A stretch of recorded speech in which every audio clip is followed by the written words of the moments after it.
Assalamualaikum warahmatullahi wabarakatuh. Perkenalkan, saya Aldrino Vailatam NIM G311.20.0102. Sebelumnya saya mengucapkan terima kasih kepada Mbak Citra selaku dosen pengampu mata kuliah Public Speaking yang telah memberikan kesempatan kepada saya untuk bercerita berkaitan dengan apa sih yang sedang saya lakukan maupun saya sukai beberapa waktu ke belakang. Nah, untuk teman-teman semuanya, di sini saya akan menceritakan berkaitan dengan dunia organisasi di jenjang perkuliahan. Nah, sebelum masuk ke cerita tersebut, mungkin di sini saya sedikit agak flashback maupun bercerita tentang latar belakang dan motivasi. Mengapa sih saya menyukai dunia organisasi? Nah, mengapa sih saya menyukai dunia organisasi? Yang pertama, saya menyukai sebuah iklim maupun budaya suatu organisasi. Suatu organisasi pasti tidak jauh-jauh dengan namanya rapat, diskusi, lalu melaksanakan program kerja, evaluasi, dan lain sebagainya. Nah, saya salah satu orang yang menyukai hal tersebut seperti rapat, menyiapkan sebuah acara maupun melaksanakan agenda beberapa waktu yang akan datang, lalu evaluasi suatu kegiatan dan lain sebagainya. Apalagi yang mungkin paling saya sukai adalah mungkin suatu acara sudah selesai, di sana kita evaluasi, lalu setelah itu kita foto-foto, lalu kita makan-makan dan lain sebagainya, kita main kemana pun itu. Nah, itu yang mungkin salah satu yang paling saya sukai dalam sebuah dunia organisasi ya teman-teman. Yang kedua berkaitan dengan saya seorang ekstrovert. Nah, buat teman-teman yang belum tahu, mungkin suatu ekstrovert ada cara mengisi energi maupun mendapatkan puasanya adalah dengan berkumpul-kumpul dengan teman-teman maupun bercengkrama dengan orang banyak. Nah, pasti gak jauh-jauh kan yang dengan namanya organisasi yang juga berkaitan dengan hal tersebut.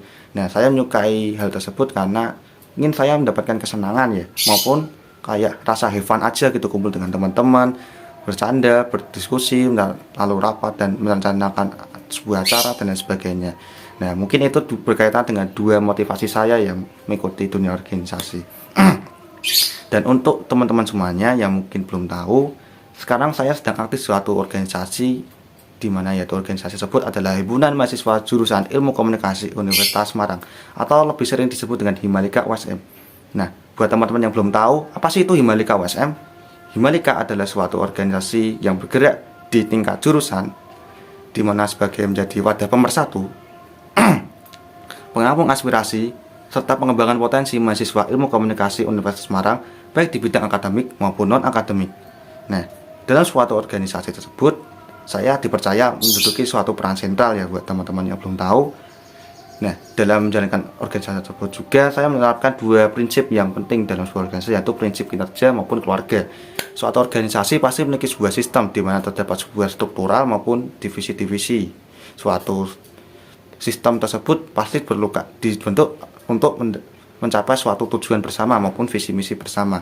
Nah, di sini pentingnya menerapkan suatu prinsip kinerja ya buat teman-teman semuanya. Nah, buat teman-teman semuanya yang belum tahu di Malika itu ada apa aja sih divisinya, mungkin yang pertama ada pengurus inti yang berkaitan dengan ketua, wakil, sekretaris bendahara, lalu terdapat divisi humas dan informasi, pengawasan kinerja dan kaderisasi, lalu ada juga divisi pendidikan dan kemahasiswaan, divisi profit center, dan juga divisi pengabdian sosial. Nah, kelima divisi tersebut dan satu pengurus intinya tersebut merupakan sebuah sistem di mana suatu organisasi perlu adanya sebuah yang menggerakkan untuk mencapai tujuan bersama. Nah, disinilah pentingnya menerapkan suatu prinsip kinerja. Nah, di samping menerapkan prinsip kinerja tersebut, suatu organisasi pasti adanya sebuah ikatan. Ikatan tersebut berkaitan dengan satu orang maupun dengan suatu kelompok. Nah, suatu menjalankan sebuah kinerja pasti kita membutuhkan buat orang lain ya, mengingat kita seorang makhluk sosial, seorang manusia ya buat teman-teman semuanya. Nah, di situ perlu adanya suatu prinsip keluargaan di mana ketika satu orang membutuhkan kita saling membantu, lalu ketika suatu divisi kesusahan kita bantu sebisa kita dalam menjalankan sebuah acara terdapat yang saling membutuhkan, misalnya suatu si membutuhkan bantuan si di lapangan, kan kita tidak tahu di lapangan itu seperti apa. Nah, disinilah pentingnya prinsip keluarga, di mana kita membentuk sebuah keluarga, bukan cuma sebuah sistem, karena di organisasi itu yang bergerak adalah manusia, bukan sebuah robot.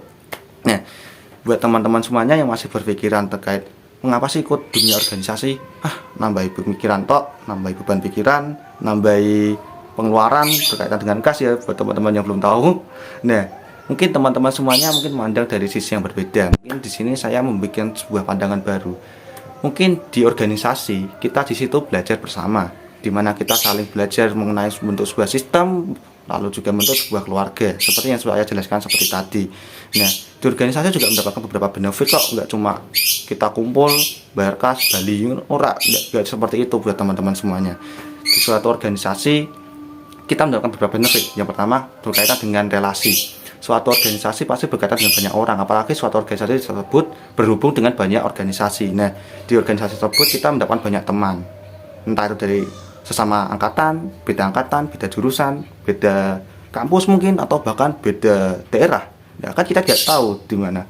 Nah, suatu relasi itu penting dari sebuah organisasi, dan itu yang teman-teman pertama dapatkan dalam organisasi. Yang kedua, berkaitan dengan wawasan. Organisasi pasti terdapat sebuah ilmunya tersendiri ya, berkaitan dengan entah itu komunikasi maupun sistemnya sendiri. Nah, di pelajaran maupun mata kuliah yang mungkin teman-teman sudah dapatkan belum dapatkan, di organisasi kita tuh sudah dapat, bahkan kita juga langsung praktek di lapangannya seperti itu teman-teman. Nah, yang ketiga adalah berkaitan dengan pengalaman di suatu organisasi tidak mungkin didapatkan di organisasi yang lain. Nah, apalagi buat teman-teman yang belum mengikuti organisasi, mungkin di situ juga belum mendapatkan pengalaman sih ya, karena setiap organisasi memiliki iklim dan budaya sendiri dan memiliki pengalamannya sendiri. Nah, mungkin itu cuma beberapa benefit yang mungkin baru beberapa saya rasakan, dan masih banyak lagi yang mungkin belum bisa saya sampaikan karena saya di sini juga masih belajar. Nah, buat teman-teman semuanya yang masih ikut dunia organisasi, semangat, karena kita di sini bukan hanya sebagai sebuah sistem tapi juga sebagai sebuah keluarga. Dan buat teman-teman yang belum mengikuti organisasi, mungkin bisa lah dicoba dulu, siapa tahu nyaman kan gitu teman-teman. Nah, mungkin sedikit yang bisa saya sampaikan hari ini. Maaf bila terdapat kesalahan kata. Wassalamualaikum warahmatullahi wabarakatuh.